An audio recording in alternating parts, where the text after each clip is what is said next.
Hi, everyone. I'm here with Jacquilla Hooper from Kelly OCG. I've known Jacquilla for many years now. So today's topic is, have we lost the human touch? And Jacquilla is going to walk us through some of the key findings and learnings she's had over her many years of experience in staffing and running managed service programs and contingent workforce programs for many large enterprise clients. And before we start, Jacquilla, why don't you give a little bit of a background on your experiences, and then let's get right into the topic. I've been in the business for some time. I started off as an account executive on a desk, finding customers and matching clients to them. So putting butts in seats, as I say, and have matriculated within the industry since. But I think the big thing that keeps me here is that when we peel back all the layers of an onion, we're finding people jobs. We're putting milk in the fridge and we're putting people to work. With the pandemic and the lockdowns, it really has changed the way people recruit, how we interact. There's been a lot more use of technology, of course. Mm-hmm. And over the years, what we've found is things, instead of, often facilitating, have been added to the process and the recruitment process. So, and are we losing that human touch by using too much technology, having, adding policies around compliance? So, what's your thoughts on that? Yeah, I mean, I think at the end of the day, we're trying to find people jobs, right? We're trying to put folks to work. And while we've introduced a lot of technology to help automate a number of processes, we still have to keep in mind that we're talking to people. Technology is great and it helps increase our productivity, but it should not replace it. There are so many tools out there today, exasperated by the pandemic. I think I looked on SIA, they had a December article, and the article was called The Global Recruiting Front Office Software Landscape. It was published in December of 2022. There's over 30 tools that provide, for staffing and recruiting folks, assistance in the recruiting of candidates, from job postings to onboarding to search and match to the VMS to APIs integration. It helped expedite the process.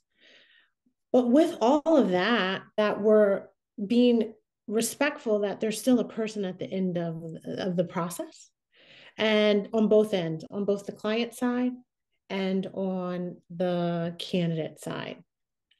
Let's use them to our best of our ability, but let's not only use them. Relationships matter, right? And that when you're using these tools and these communication, be authentic, right? Don't just use a canned, hey, I need to talk to you.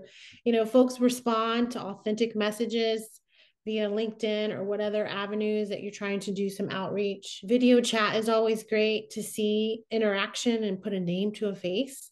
But nothing beats good old-fashioned maybe picking up the phone. Building the relationship within that recruitment process is important. And the relationship really trumps a number of different things. It's very easy to kind of do an algorithm or a search for folks and then have a technology tool do a search and match, and then they send out kind of the first iteration of a communication. But if there's no established relationship on both the candidate side and the customer side, it's really all for naught. And you're probably going to have a much higher success rate in hiring the right people and hiring them quicker more successfully into your organization, right? Correct. And keep in mind, there's a finite amount of people, and there are, I think, 50,000 or 80,000 staffing firms, a myriad of MSP and global players, right? So there's layers that are intrinsic to our business and important. So we want to just make sure that there's a human touch there. In building relationships, the technology actually should aid in the process and facilitate the process, not take away from that human aspect, Something came out in like November. It's like an AI bot. It's called Chat GPT. And it's supposed to revolutionize. There's so many great things about it, but it kind of automates the job posting. It uses AI and algorithms to ensure that you're using the right words, and it kind of facilitates some search and match. And it's got great potential. But again, we've got to make sure that the reach and the things that we're doing has a human touch. There's always some nomenclature, and it's been proven nomenclature that is more inclusive to getting great candidates, right? We need to just make sure that we're opening it up and those key qualifications are inclusive. What's some thoughts and what have you seen as some best practices out there? Don't let yesterday's policies distract you from today's hiring.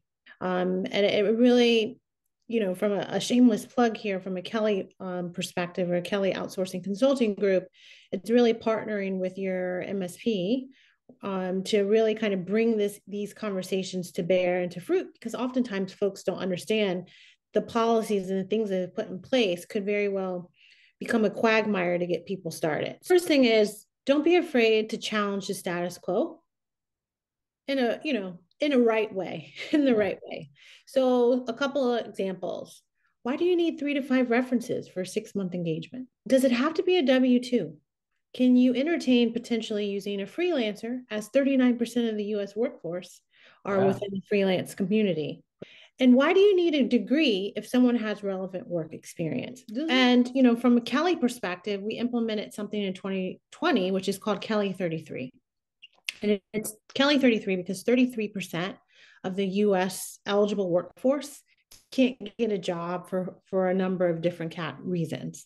They're either second chance offenders, they have neurodiversity, or they have degree requirements, right? So something we've done at Kelly is we work with a customer, I'm sure you've probably heard of them, Toyota.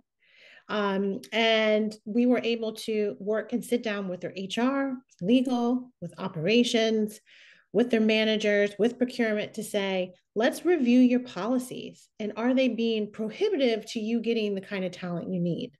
And from that they redid or they reevaluated their policy on second chance offenders. And by doing that, Toyota saw they increased their talent pool by 20%. They reduced turnover by 70%. And they've had some really good successes. Are you looking at neurodiversity? 50% of the candidates within the autism spectrum have advanced intellectual capability. Well, that's what I was going to say. That's usually a high IQ talent pool. Right? Yes. And looking at different diverse talent pools is very important too. You would have overlooked them in the past. Changing your mindset on how you integrate and bring those talent pools in that traditionally aren't the mainstream talent pools, and how you integrate them into the workforce. So it's that inclusion component of DEI. You're talking about neurodiverse talent, the interview process may be different. You may have to account for different capabilities from a video, right? They may not interview as well. They may not have the personality that jumps off of camera, but that doesn't mean that they're a great fit for the organization. And then lastly, about kind of challenging status quo is a degree. So this is really where we're talking about challenging the status quo, and it requires a number of folks to be in the room, to have the conversations, but it kind of goes back to, are we losing the human touch?